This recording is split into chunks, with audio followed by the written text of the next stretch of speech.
I feel that the new skill set that will be required will be very, very different from the skill set that we are developing now for the children, because there will be a lot of automation which will be there, a lot of knowledge which is available to them online, whereas today when we are talking more about providing them with knowledge that would be provided online to them.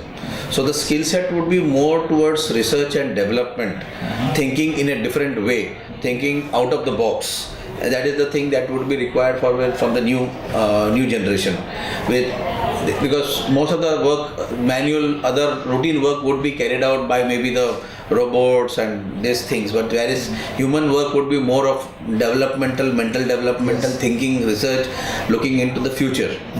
So that's why I feel that the new skill sets should be into that kind of lines, which would be more of to do with the thinking part of it.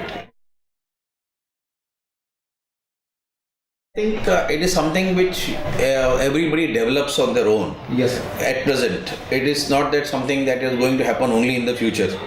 Critical thinking does happen today, and logical thinking also does happen today in each and every step of our life.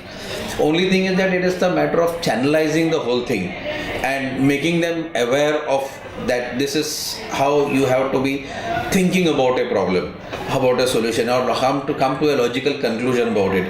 Otherwise, what happens is it is a routine day-to-day work where person thinks. When he comes across a problem, he thinks about it, he solves the problem in the best of his abilities. Now, developing it into a certain science is a different issue. So that is what we will have to be doing, that if they are going to think about research and development, we will have to train them for that accordingly. That how do you see a problem, how do you start working towards that problem, which is not what we are doing today, is by what you can call as a trial and error method. But we will have to they will be more focused on it, that okay, I have a problem, I have to look for a solution. How do I look for a solution? How do I go about doing the entire research? So it will become a little more, they'll master that art of thinking channelizing their thinking into a proper direction.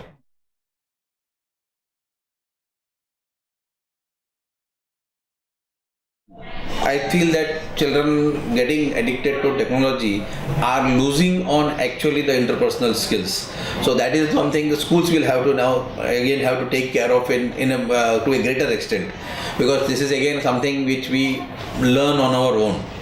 So as we live in the society, we learn to develop, what is to be said and when it is to be said and how it is to be said. Nobody basically teaches you those things. But as you go ahead and we see that children are getting more and more attached to their gadgets rather than getting time for socially meeting each other and learning these skill sets by actual practical things, by practically doing living life actually. So again, this will have to be developed consciously by the school, that you have to give them more and more environment to make it possible. Like if you give them a group project, you'll be basically forcing them to come together, think together, understand each person's point of view. So when you are talking about a topic, open it to debate. So children come prepared, they understand the other's point of view, they understand their point of view, they learn to accept that the certain things that others may be right and I have to accept it. Sometimes whatever it is, you have to accept things sometimes as it is.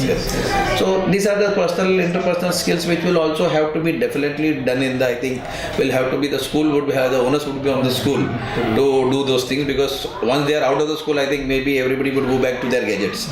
They would be virtually inside their room and try to discuss everything through the computer or through the whatever mode is available to them at that time.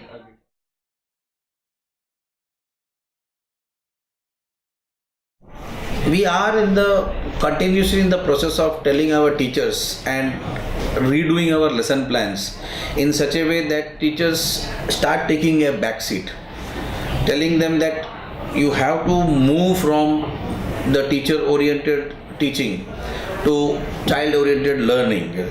So it is a mindset which is very difficult to change, because we have been taught in a certain way by our teachers and we feel that that is the correct way of doing it. So changing that is itself a big job. So we continuously have this sessions with the teachers, training sessions with the teachers, giving them new information, new technology, that how you can use all this technology which is available, how you can use better lesson plans to understand what the child already knows, and instead of wasting your time on what he already knows, just because it is there in the book you are going to teach him again because you assume that is in the book, I have to teach it. So going further from there, like understanding that okay, the child is already aware of these things, and let him develop, let him come out with his own questions. The change of mindset is important for the teachers. That is the important thing.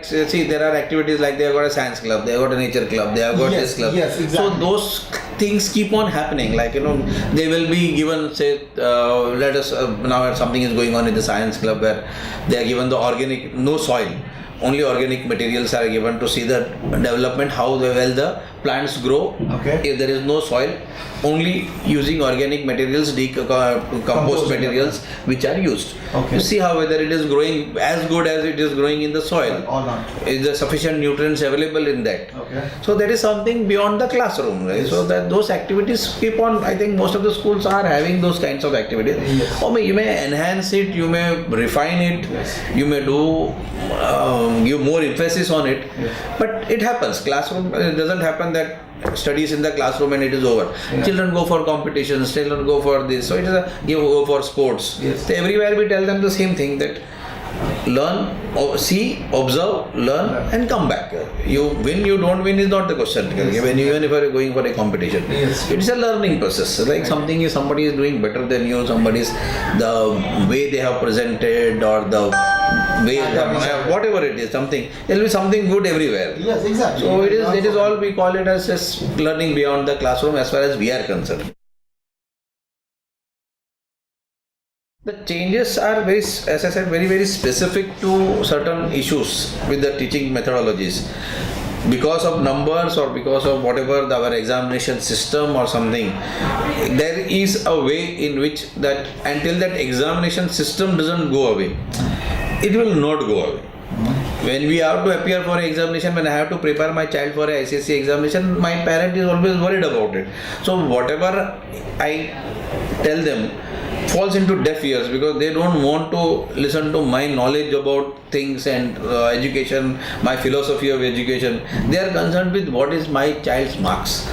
Where is he going to the college? Which college will he get admission in? So they are concerned with that. So when we are trying, when most of the, if you see many of the schools which do such kind of this teaching, where there is no formal teaching as such, you will find not all parents are comfortable with that. They feel that school में तो पढ़ाई होती ही नहीं है, तो discuss करते हैं, teacher तो कुछ पढ़ाती ही नहीं है, इसको ही घर पे बोलते हैं घर पे सब पढ़ के आओ. So their way of thinking is totally different from what we are thinking.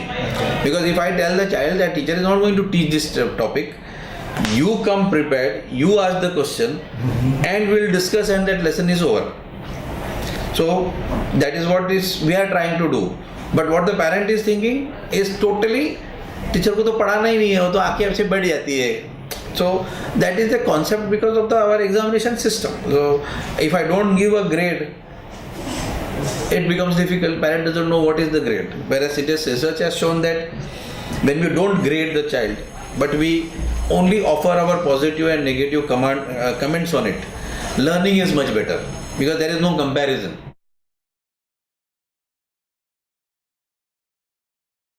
You definitely cannot get that kind of monetary benefits which you may get when you are in the corporate industry or something like that.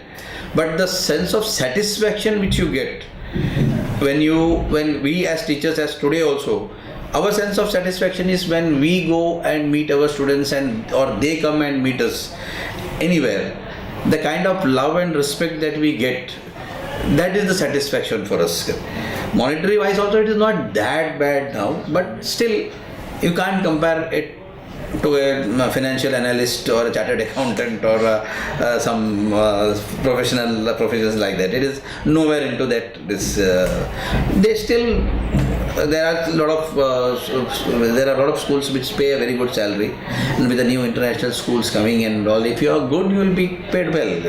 It is, and I think that's true in every field. Professional. It is not that no, Every like all chartered- engineers are paid No way. highly, all chartered accountants are paid very highly.